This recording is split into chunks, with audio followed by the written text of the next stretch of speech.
El día de hoy hablaremos acerca de la estereoquímica.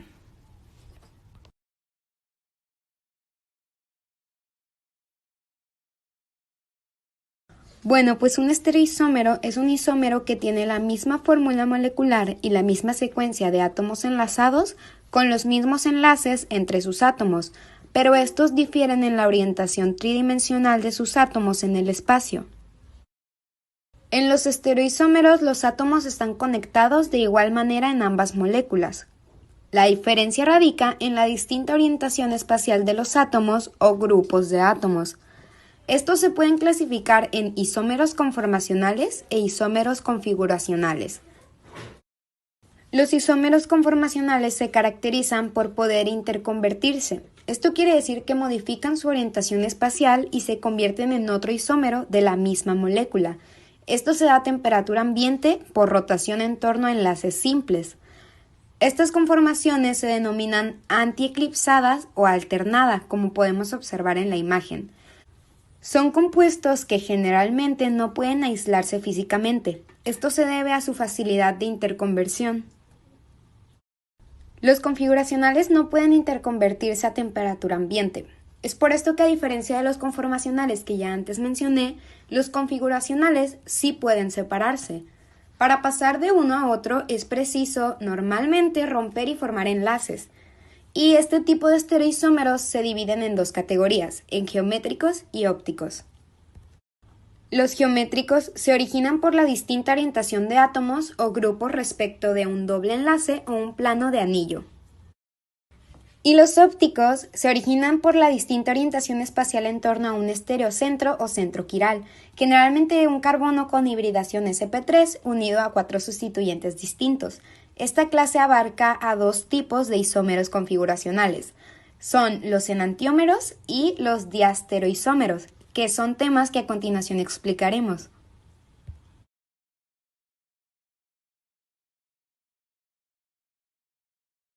El centro quiral es un átomo unido a 4 sustituyentes distintos entre sí, dispuestos hacia los vértices de un tetaedro imaginario, en el cual su posición central se encuentra ubicado en este átomo, como lo podemos observar en la imagen. En los compuestos orgánicos normalmente es un carbono con hibridación sp3, y puede haber varios de ellos en una sola molécula. Anteriormente ha recibido diversos nombres, como por ejemplo que es estereocentro, que ya antes mencioné, centro asimétrico y centro estereogénico. Ok, pues para que una molécula tenga un centro quiral es necesario tener una hibridación sp3 y también que tenga 4 átomos diferentes. Es posible tener más de un centro quiral en una molécula, como podemos observar en la imagen, y una molécula no es quiral si contiene un plano de simetría. Un plano de simetría es un plano que corta por la mitad a un objeto o a una molécula de tal manera que la mitad del objeto es la imagen especular de la otra mitad. Entonces, pues para que una molécula sea quiral, tiene que ser asimétrica.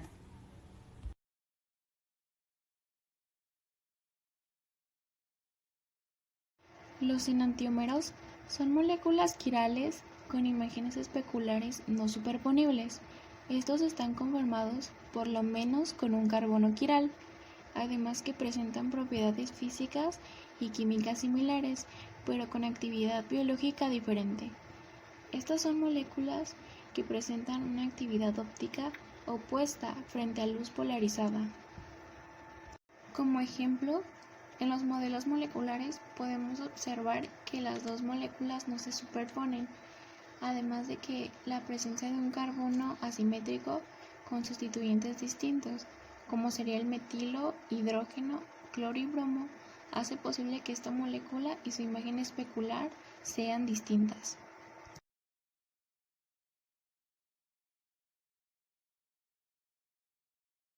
Los descriptores R o S permiten indicar en un compuesto orgánico la configuración o la disposición espacial, que es el caso de un átomo de carbono con 4 sustituyentes diferentes. Se añade R o S entre paréntesis como prefijo delante del nombre de la molécula orgánica. En caso de ser más de uno, el centro estereogénico Estos son separados por coma o se indica el descriptor R o S de cada uno, precedido del número o localizador que identifica su posición. A este se le asigna, mediante números o letras, el orden de prioridad de los sustituyentes. El sustituyente de inferior prioridad se sitúa lo más alejado posible del observador. Además que se observa en qué sentido es el movimiento que permite ir desde el grupo de mayor prioridad al segundo y de este al tercero. Si el movimiento resulta hacia la derecha, en el sentido de las agujas del reloj, la configuración es R, mientras que si lo es hacia la izquierda, en el sentido contrario de las agujas del reloj, la configuración es S. Estas reglas son usadas en química orgánica y establecen la prioridad de los sustituyentes unidos a un átomo, que habitualmente es el carbono. Esto nos sirve para designar de forma inequívoca la configuración o disposición espacial de los estereoisómeros, tales como los enantiómeros o los diestereoisómeros, o en el caso de los alquenos, la notación Z y E. Las prioridades de los grupos unidos a un átomo se establecen siguiendo unas reglas de prioridad. Esta se establece según el número atómico del átomo sustituyente. Un átomo tiene prioridad sobre otros de número atómico menor. Así pues, el hidrógeno es el que tiene una prioridad más baja. En caso de isótopos, el de mayor masa atómica tiene prioridad. Si entre dos o más sustituyentes existe una coincidencia en el número atómico, unido directamente a la posición cuya configuración se quiere establecer, se avanza a lo largo de la cadena de cada sustituyente hasta poder asignar un orden de prioridades.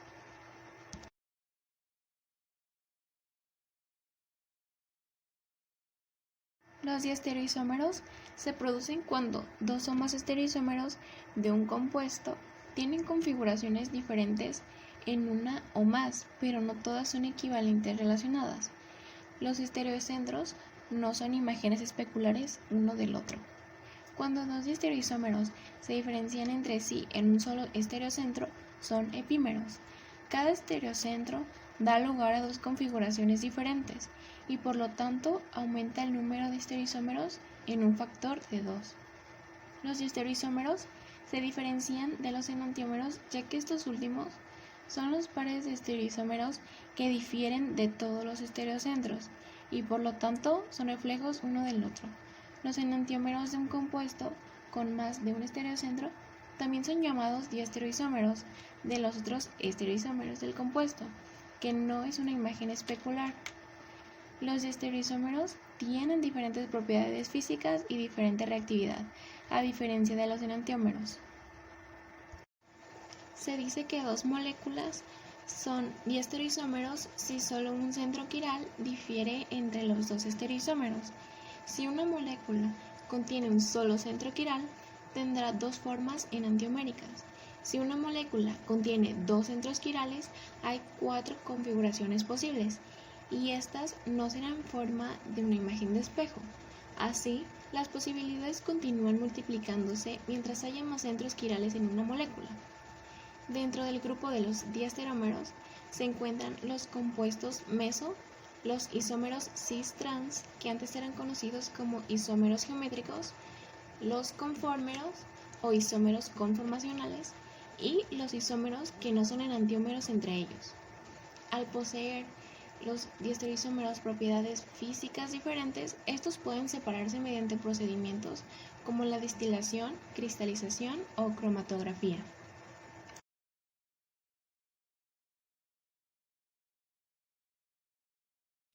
Una mezcla racémica, o que también es llamada racemato, es aquella que está compuesta por dos enantiómeros en partes iguales y que por lo tanto es ópticamente inactiva.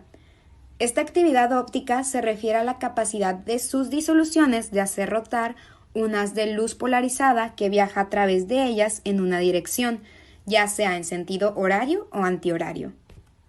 Esta mezcla se denota por el símbolo más menos, como podemos observar en la presentación, o por el prefijo de. Cuando se quiere indicar que la mezcla es equitativa de las formas dextrógira y levógira, se utiliza el prefijo L. ¿Pero qué es esto de levógiro y dextrógiro? Bueno, pues cuando un enantiómero tiene la capacidad de rotar la luz polarizada hacia la izquierda, se dice que es levógiro, y cuando tiene la capacidad de rotarlo hacia la derecha es dextrógiro.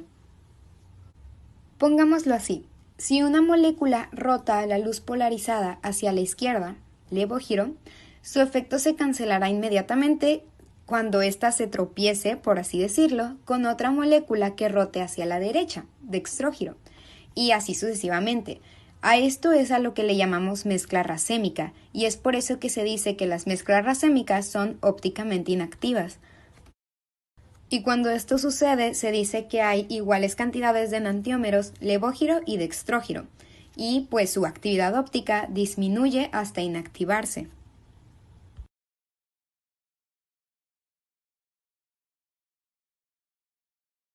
En esta presentación podemos observar diferentes ejemplos de un compuesto meso.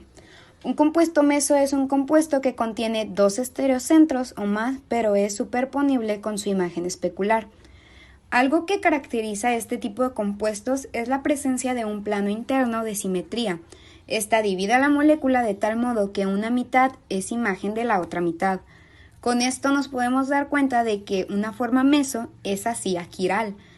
Y es por esto que no muestra actividad óptica, a pesar de tener dos centros quirales. Estas son las referencias que utilizamos para la elaboración de este video. Y esto sería todo de nuestra parte. Muchas gracias, agradecemos de su atención.